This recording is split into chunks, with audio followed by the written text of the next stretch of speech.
Cordial saludo para todos, mi nombre es Juan David Ramírez y junto a mi compañera Paula Marcela Herrera, estudiantes del tercer semestre de Psicología de la Fundación Universitaria Católica del Norte, haremos una explicación sobre el caso de Javier y la formulación de la hipótesis explicativa y diagnóstica.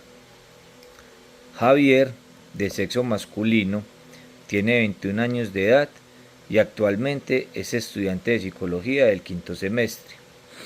Su motivo de consulta se basa en que Javier, desde que comenzó el año académico, se ha sentido muy desmotivado para la realización de las actividades académicas.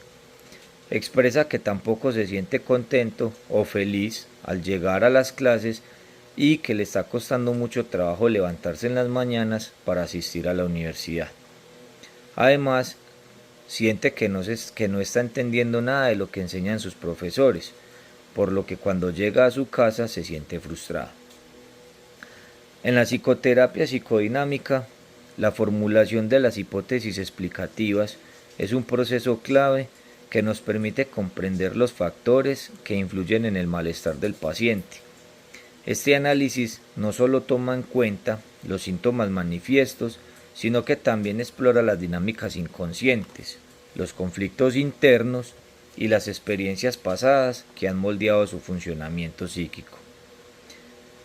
Con esto entonces, la hipótesis explicativa del caso de Javier se basará en el análisis de los síntomas y su posible función psíquica, en la identificación de los conflictos internos, mecanismos de defensa y patrones relacionales, la exploración de la historia temprana y sus influencias en la actualidad, y el origen y el mantenimiento del malestar.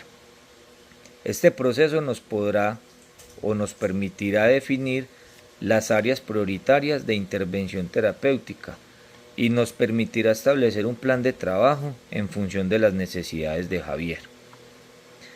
En los síntomas manifiestos tenemos la desmotivación académica, manifestada en la falta de interés y energía para asistir a clases y realizar actividades académicas.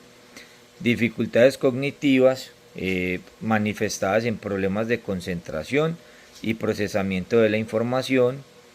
Frustración constante, con una sensación de incapacidad y bloqueo ante el estudio. Dudas vocacionales, la inseguridad sobre su decisión de estudiar psicología. El temor a decepcionar a su madre, que es un sentimiento de responsabilidad excesivo por el bienestar familiar, y el recuerdo recurrente de la infancia, una imagen de ser señalado y llamado fracasado, lo cual le genera ansiedad. La autoimagen negativa de Javier como estudiante parece haber sido construida desde la infancia, cuando su madre lo sometió a múltiples evaluaciones para entender su bajo rendimiento. Le reforzó la idea de que algo estaba mal en él. La reciente crisis universitaria es la que podría estar reactivando esa experiencia de ser deficiente o fallido ante los ojos de los demás. Bueno, como lo venía hablando nuestro compañero Juan David, la hipótesis explicativa tiene varios aspectos que se deben de tener en cuenta. Yo continuaré hablando sobre estos y voy a tocar sobre los conflictos internos en el caso de Javier. Entonces, de acuerdo a todo ese análisis que se le hizo en el discurso a Javier, podemos encontrar que él tenía varios conflictos internos. Uno es el conflicto del deseo de autonomía con esa necesidad de cumplir como con la expectativa que tenía la mamá sobre él. El otro es el conflicto de identidad de un buen estudiante a ese miedo tal vez al fracaso que podría tener si dejaba la carrera. Otro es como ese conflicto entre la idealización que él tenía sobre qué es el éxito y la angustia de no poder cumplir con las expectativas tanto como las de él como con las de su madre. Otro punto importante es como la influencia de esos hechos que sucedieron en la infancia en el momento actual. Entonces, algunos hechos que marcaron bastante fue que él fue sometido a muchas experiencias de evaluación psicológica y médica, lo que pudo afectar como, por ejemplo, que él sintiera que no era un niño normal, que era diferente a los demás, o que no tenía la inteligencia necesaria como los otros. Su madre desempeñó siempre como un rol de muy exigente, queriéndole decir que siempre que tenía que ser como salir adelante y ser exitoso. Y otro de los más importantes es el recuerdo que él tiene sobre una discusión de sus padres donde el padre decía que él no iba a servir para nada. Entonces se puede decir que esa frase tuvo un gran impacto porque la pudo asimilar y guardarla en el inconsciente, y posteriormente es una de las causas que es por lo que él puede estar pasando esta situación. Entonces, ¿qué relación o conexión hay con ese malestar actual de que él no quiere estar estudiando y no quiere seguir como en esta carrera de psicología? El contexto universitario puede haber reactivado esa emoción, esa sensación, esos sentimientos que él tuvo cuando en la niñez tuvo que enfrentar esa situación similar en la que tenía que demostrar la capacidad que él tenía. Entonces esta crisis académica tal vez pudo desarrollar y recordar toda esa insuficiencia que él sintió cuando niño.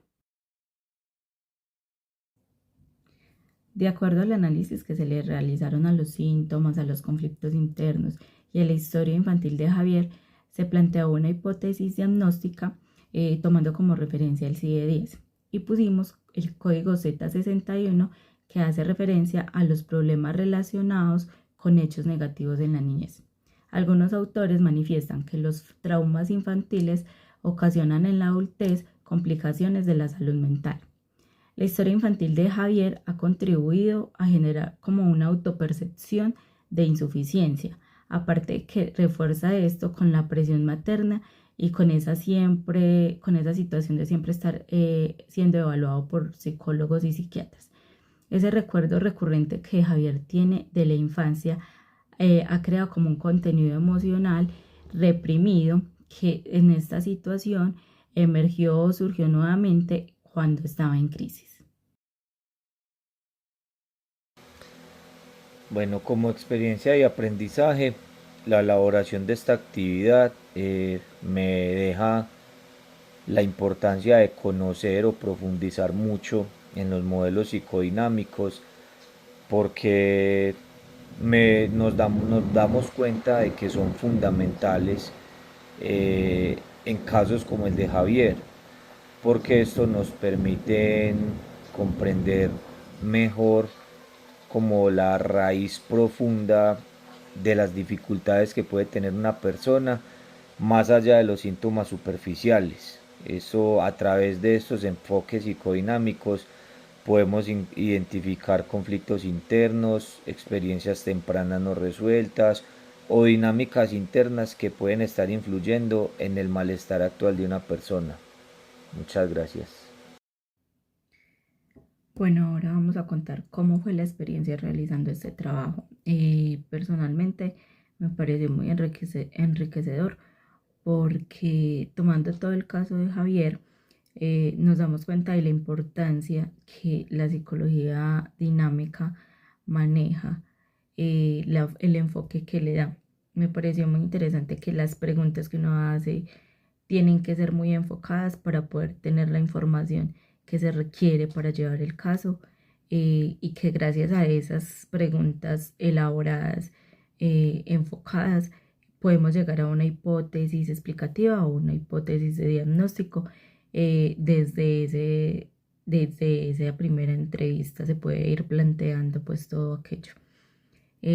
También pues me parece muy importante que la psicología dinámica, ese enfoque no solo se va a centrar como en tomar el alivio del síntoma, lo que la persona está viviendo, sino que también se ayuda como a la comprensión del individuo como tal en todo en general, y que le permite vivir un proceso de aprendizaje, de autoconocimiento, donde pueda hacer una transformación emocional, donde pueda hacer una transformación personal para que sea no solamente en ese momento, sino como a más largo plazo.